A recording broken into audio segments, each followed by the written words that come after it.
मेरी के कॉल कर मनु ना अरे मान जा आज के रात को आके दिन याद करना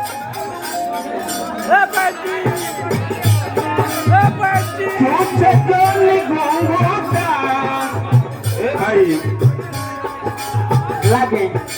लागे लो पे ना दी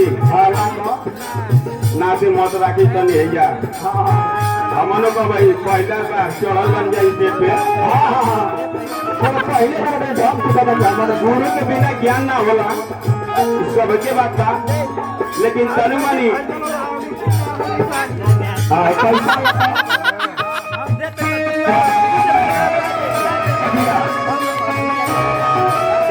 हमनी के सुमंत में तनी मनी ध्यान देले बात हां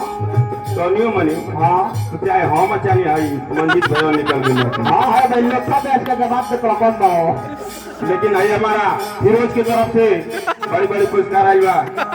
पुरस्कार आई बा प्रिंस भाई का कहना है कि हमारा आने शादी बनत भइल बा कि हम बनवा जानी सुकरी ना मन लो ये तो अलग थ्योरी का चाहिए तनी मनी मांगती का रहुआ बनवाती